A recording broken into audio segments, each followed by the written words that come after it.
Hello and welcome to The Cast of Us, a podcast dedicated to The Last of Us on HBO and brought to you by the Fan Critical Podcast Network.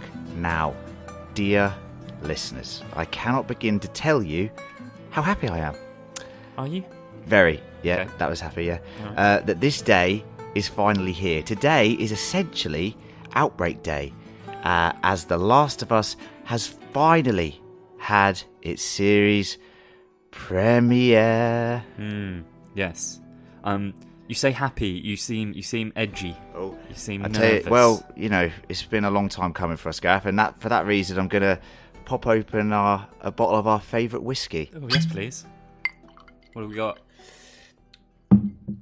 This is a Dollarfine Scottish malt whiskey, something that I believe Joel would probably be very fond of. He loves a bit of whiskey. Even see a bit of it in this episode. Definitely time to celebrate for us. And you've already heard him, but joining me is my fellow survivor, someone I've protected, someone I would call my travelling companion, someone I've helped through this brutal existence his whole life. It's little Gareth. How are you, my malnourished friend? Yeah, I'm okay, thanks. I've got problems. I've got nowhere to put this whiskey glass down. Yeah. For a start, Small studio that is a problem. for a small man. And you know, the listeners get the magic of post-edited podcasts, but I've just had to sit here and listen to you try that 5 times. So it takes the shine away.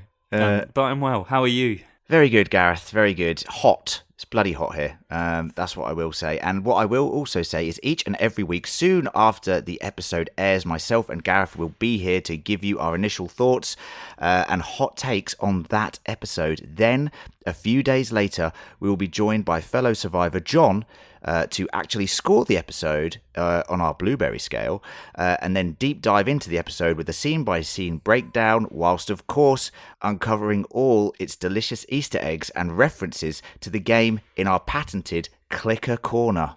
Oh, Yeah? You like is that what we're calling it? Yeah, that's a bit of pre-production I've been working on.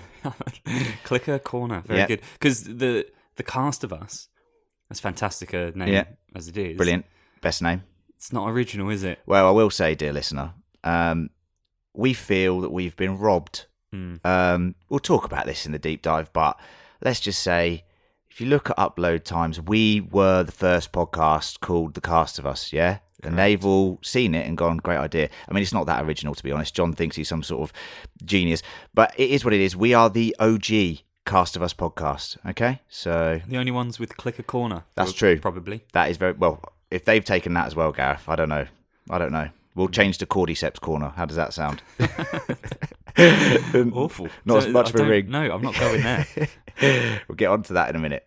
Of course, we will be spoiling the first episode here with this podcast. So if you haven't seen it yet, please stop this, go watch it, and then come back and listen. I don't want us to be at fault for spoiling anything for any of you listeners. So definitely come back, but go watch the episode, then listen to this. Only if you want to. We're not telling you what to do. If you want to listen without watching, Correct. Go for it. But don't blame us if there's any spoilers. Now it is finally time for the big question. After all of this wait, after almost over a decade, Gareth, since the game came out, did you enjoy the season premiere? Yes, I did. I loved it. I was hooked immediately. We'll obviously go into details about specific things that maybe hooked us. Hot takes, perhaps. Let's call them that. Let's call them that. Lovely. But it was an hour and a half. Honestly, it felt like 25 minutes to me. It flew by. Yeah, it did. I loved it. I was enraptured from the start. So I think it's been a cracking start. And any fears that we may have had may well have been alleviated by this episode. Lovely. I mean, look, I have been waiting for people who aren't gamers to experience this story for such a long time. I'm thinking of people like my partner, Mel, who I'm like, I should love this, but how, she doesn't like video games, so it's like, how do you get them to experience this story? And then seeing this, and seeing something that I love realised so well, was just bloody glorious. And it pretty much had everything that I'd ever hoped for. And more. The performances were excellent. The set design, the set pieces, the score, it excelled into something way better than anything I thought it could have been. Be careful. It sounds a bit like you're veering into hot take territory there. Yeah, so. well, don't you worry. I'm not going to go too far ahead. But I will say that I can't wait to watch it again to make the notes for the old deep dive, Gareth, which is obviously happening in about a day or so's time. Now, anyone who's listened to us before for any of our House of Dragon coverage, we're going to reel off some hot takes for you. This podcast isn't too long, probably like 30 minutes, because obviously the deep dive is going to go into scene-by-scene stuff. But I want to open it up with hot take number 1, Gareth, and it is a fear that we had. Not necessarily a fear, but something we were a little concerned about was casting. Yep. We had, and I want to say this, listeners, we had a few little doubts, and that is just because we're very attached to the characters. We maybe like some alternate casting potentially that was rumoured before the characters were cast. However, I will say right now, I'm absolutely sold. Yeah. Yeah? Agreed. I think they absolutely bloody nailed it. Pedro Pascal as Joel, it just seemed so seamless. I don't know, it was like, I just really loved his relationship with Sarah, and then the bit of the relationship you see with Ellie in the episode I thought was really strong. It was just perfect. He looks like Joel. He does. Like, it's just perfect in that sense. Yeah. And he's nailing that kind of, Texan veteran Gruff, like labourer kind of. Oh yeah. Yeah. Not that we know many of those.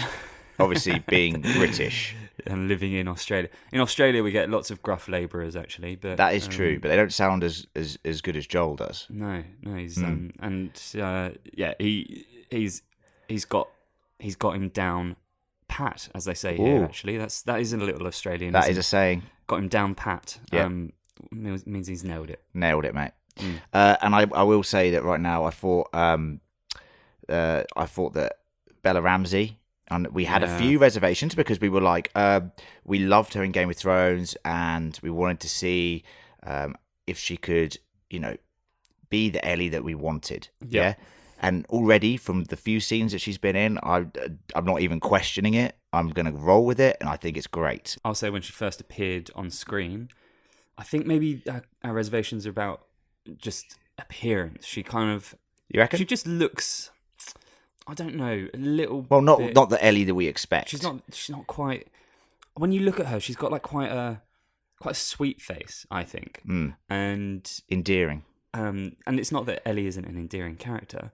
She is, but she's got that sort of street smarts kind of edge to her. She's got an edge to her, and for sure. I think Bella Ramsey doesn't necessarily have that appearance, but as soon as she opened her mouth, I was like, perfect. She's got it. She nailed it. She's got it. She nailed it. And the few interactions that her and Joel had towards the end of the episode, I loved it. I loved them. I absolutely adored it. Give me my knife. No. It was slightly more cultured and nuanced than that, Gareth. But I like, general synopsis-wise, yeah. Wait for the deep dive before you do an actual table read of said scenes. It was basically that. Gareth, I believe we're going to pass to you for hot take number 2. Oh, which look, you've got a little. You can see my little notebook. I can see Gareth's little notepad. Yeah, he's opened it up. You don't normally see it, do you? No. Hides it. Hot take 1. Hot take 1. I've written scary start. There's more to it than that. Don't worry. Yeah, I hope so. I'm talking about the sort of prelude to it all. So yeah. The 1968 or whatever it was. Yeah. TV interview thing going on. Scared the crap out of me because I haven't had a chance yet, but I'm immediately going onto Google to see, like, will fungi adapt because of global warming? Yeah. And I'm now thinking of becoming an activist to persuade everybody to go solar, please, because we cannot have the temperature rising. Gareth Thunberg. Yes, that's very good. Like that. And I'm scared. Well, I actually thought so. Look, I talked about this in the game review that we did recently, and also a little bit in the preview podcast. And I did say if they didn't cold open with the outbreak, I'd be a little disappointed.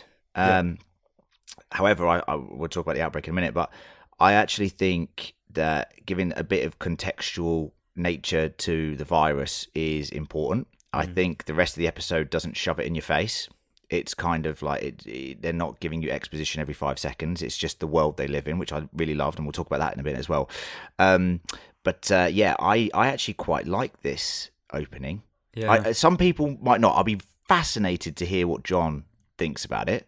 Well, it's got a timestamp. It's got a timestamp. He hates those. Don't tell me what year it is. But also, just because it's a little bit of a deviation in a way that it's a new fabricated scene. It's trying to explain the virus.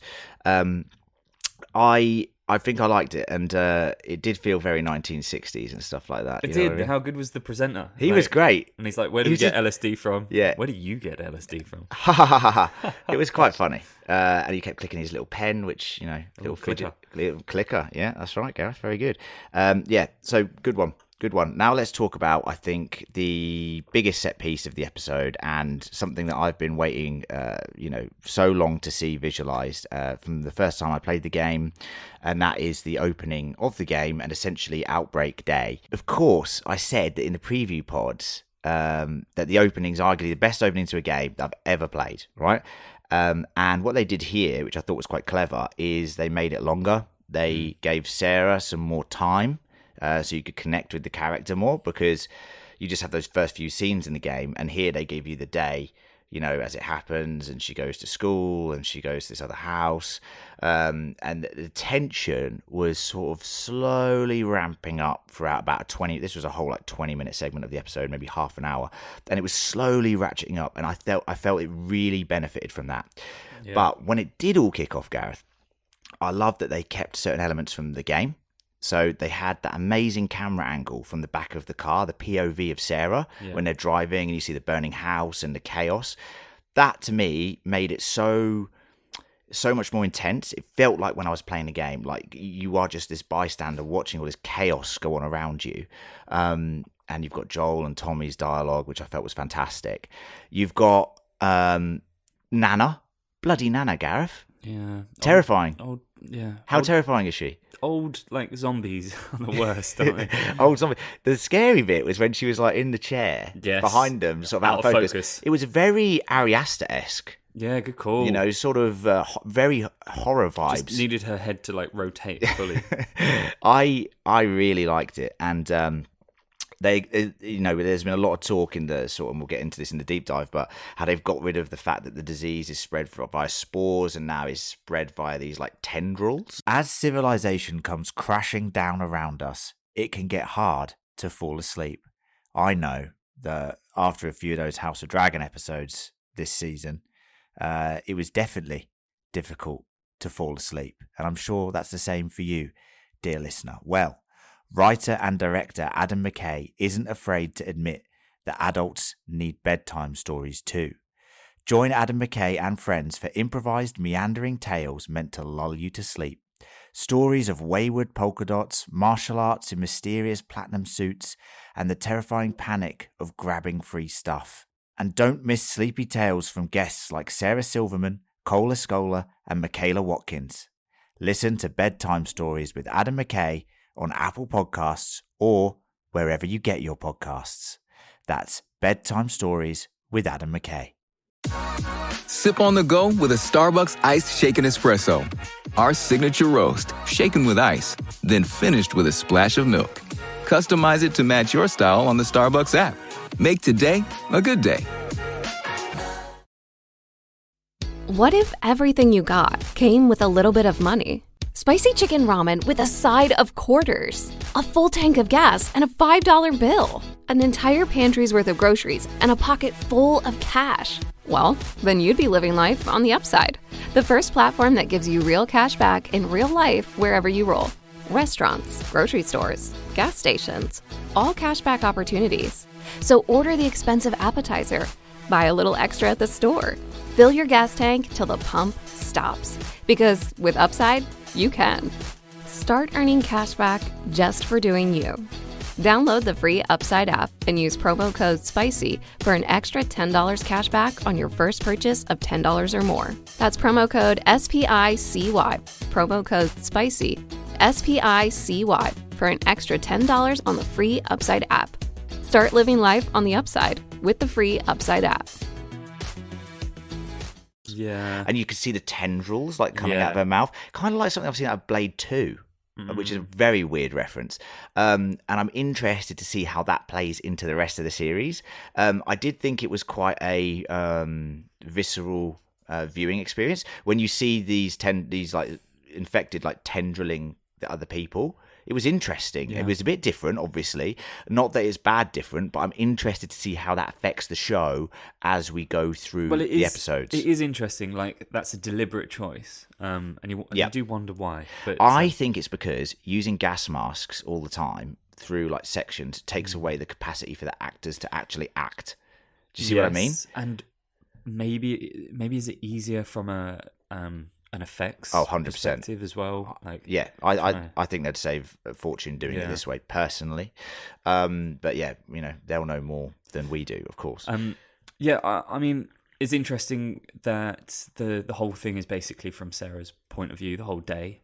Which is, love it. Is a really interesting choice given, she only lasts for 28 minutes. Yep. But yeah, great to see more of her. I'll tell you this though, right? When I was watching all of that, got to about 25 minutes. Yeah, go on. Which is when it's properly kicking off. Like, they're in the car and it's like, what is happening? Oh my god, chaos! Society's broken down. I got a phone call from my wife who was down at the shops getting some groceries. Yeah, and she was like, "Oh, hey, I was just wondering, is there anything that you want for?" Oh my god! Like, that's what she did on the phone, and I'm like, "Oh Jesus. shit! What is what's going on?" She goes, "Those chicken soy chips are $6.20." I was like, "Right, okay." Jesus Christ! I was so on edge, but that's how immersed I was in the show. That the idea of expensive honey soy chicken crisps, chips. I'm tailoring it to potential American lovely listeners. American listeners and Australian listeners. We are British at heart. We call chips crisps. Okay, yeah. And actually, I tell you what, my wife, even though she's Australian, calls them crisps now as well. Very good. It makes more sense. Very good. So, indoctrinated, if anything. I will say that's good that you had all those heightened emotions, Gareth, because I'll be honest with you. I'll level with you right now. The gut punch, and I mean this quite literally, at the end of the Outbreak Day section, even though I've seen it so many times, it was so brutal, and it got me, Gareth. I actually was crying at this scene, and I think it was because I'm like, John will probably laugh at me, but I think it was because I'm like visualizing something that I've wanted to see for such a long time, and the emotion of it coming to you on a screen was what got you, is it? No, I think it's that the actors did such a fantastic job, like the way that Pedro Pascal was just his acting in that scene, man, was absolutely phenomenal. And Tommy, Gabriel Luna, I felt it was amazing. I felt it just was everything that I wanted it to be. See, I mean, I agree with you entirely. I found it a really hard kind of moment to watch, and I can't help but wonder if that's because of fatherhood. Oh, definitely. I don't think 2 years ago that would have bothered me in the same way. Like, I agree. I would have been like, oh, great scene. That's tough. But it's so much harder when you've got I've got a little daughter, you've got a little son, and I think you just immediately are like, what Joel must be feeling in that moment. Oh my God. Can't. It was, it does hit harder, you're right. And just for me personally, and you've said for you personally, so that was, we'll talk so much more about this, listeners, in the deep dive, because we've got a lot to unpack with Outbreak Day. But let's move on to Hot Take 4, Gareth. My next hot take is, I sort of alluded to it in my opening comments, just that I feel really, really encouraged that that they're going to get this adaptation right. And what I mean by that is a thing that we spoke about a lot in the preview pod that we did, where video game adaptations onto any screen, big or small, have not got a good track record at all. No. And I think we were hopeful that this would, and the fact that as a video game, obviously it's highly interactive, but there's a huge focus on the narrative, which isn't always the case with video games, which is probably why they're quite hard to adapt. So I think we did have high hopes that this would adapt it well, but it looks to me like it is nailing it. At no point was I watching this going, well, this is different from the video game, or that's a bit gamey. You know what I mean? I never got that sense at all. It felt like a drama. It felt like a high-end produced piece of television. There was no moment where I doubted it, and that was something we're always worried with video game adaptations, because look, there's an inherent danger. The track record is abysmal. Terrible. Absolutely abysmal. So to see something Apart from Super Mario Bros. Oh my God, the new one. No, Or the original. 80s? Yeah. Oh, yeah, of course. That's an absolute classic. No, but you're right, Gareth. I think we, so far, at this stage, can say that our fears are being allayed by the fact that this was so fantastic, a fantastic season premiere. Yeah. And that rolls quite nicely into hot take number 5, Gareth, which is the overall look and feel of the show. Now, what I mean by that is I'm talking about, as a package, this show looks, and I'm sure it cost $1 million / multiple millions of dollars. The cinematography, the shaky camera work, which is a must with a show like this, I think. The use of the original score was beautiful. I'm glad they didn't change it too much, or overproduce it, make new themes out of it. I feel that the score is almost perfect. I love the score in the game. I like the fact that they're using it. The beaten up world overtaken by nature, everything run down. It looked. The money behind this guy. The set design. Oh yeah, is terrific so far. Yeah, I mean, what we have seen looks fantastic. I cannot wait for them to get out. I'm really looking forward to seeing different locations across the US. The like completely abandoned parts. And, we got a glimpse right at the end of. I loved it. The last shot, Boston skyline, and great set piece from the game. Great set piece from the game. I think it's highly encouraging. But that was a pretty focused episode in terms of location.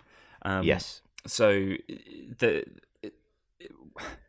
still room for them to have fucked it up, but there doesn't seem to be any evidence that they would do that. I will say as well, and this was alluding to something that I said I'd talk about just before we go into a deep dive in a few days, is I was genuinely concerned about the amount of stuff the viewers would have to take in. So we'll be talking about the virus, Fedra, fireflies, ration cards, stages of infection, all this stuff. And do you know what? They did a fantastic job of not just going, so this is what this happened. Because sometimes when you see so many shows, they feel like they have to explain everything to you.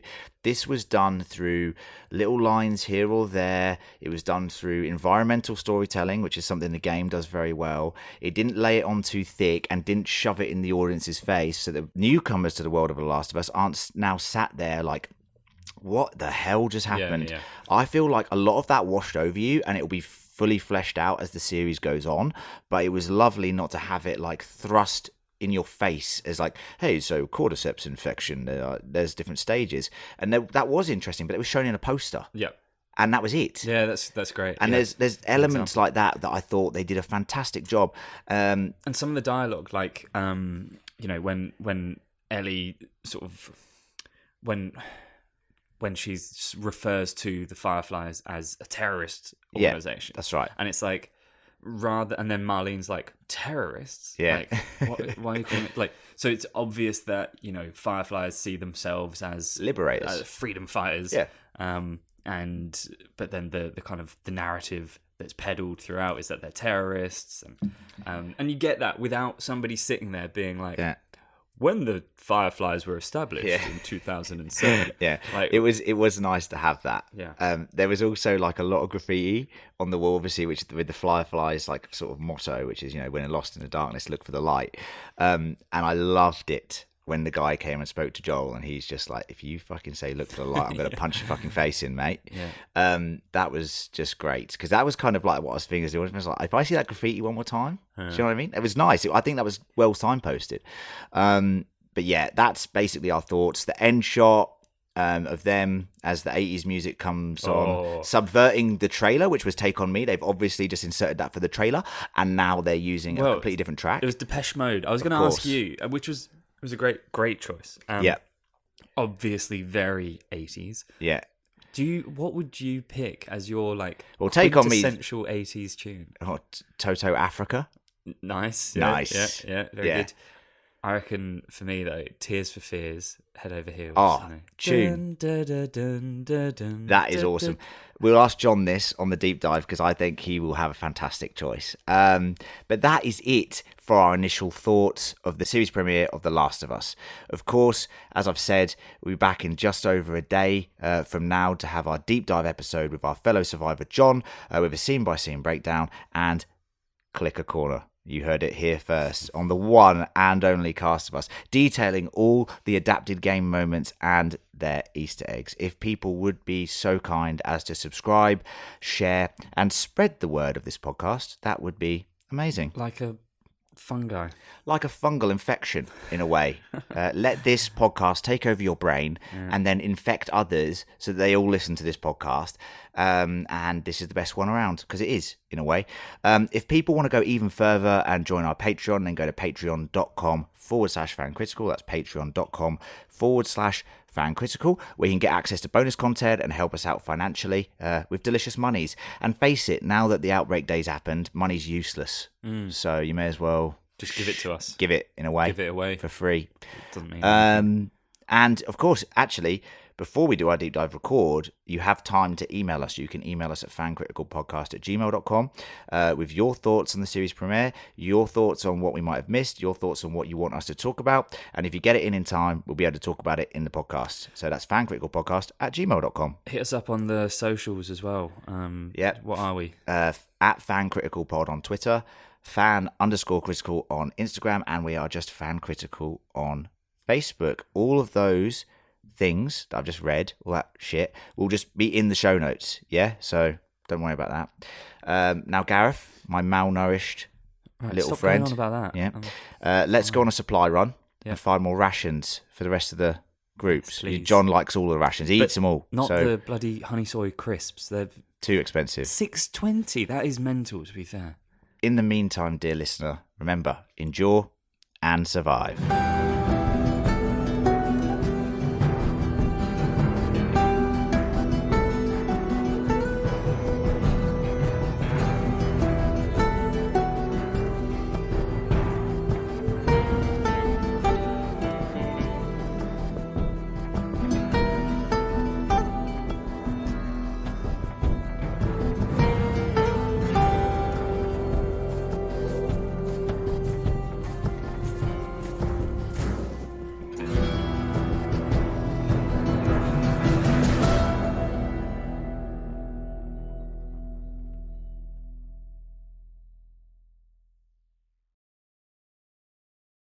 Time for a quick break to talk about some delicious breakfast options at McDonald's, like a steak, egg, and cheese bagel. Or you can get steak on a McMuffin or biscuit or any other of your favorite breakfast sandwiches. And for even more deliciousness, pair it with a caramel macchiato or one of our other McCafe beverages to make sure your day gets off to a great start. At participating McDonald's, single item at regular price. Bedtime is rough, even for Peanut. That's why people will try anything to fall asleep. Headstands before bed, even blowing bubbles. But Ashley has a trick that works every time. A new Tempur-Pedic mattress. It adapts to your body's needs to help you fall asleep faster and stay asleep longer. You'll wake up feeling refreshed every day. Even Peanut agrees. So ditch the wacky bedtime rituals. Head to Ashley to take home a Tempur-Pedic today.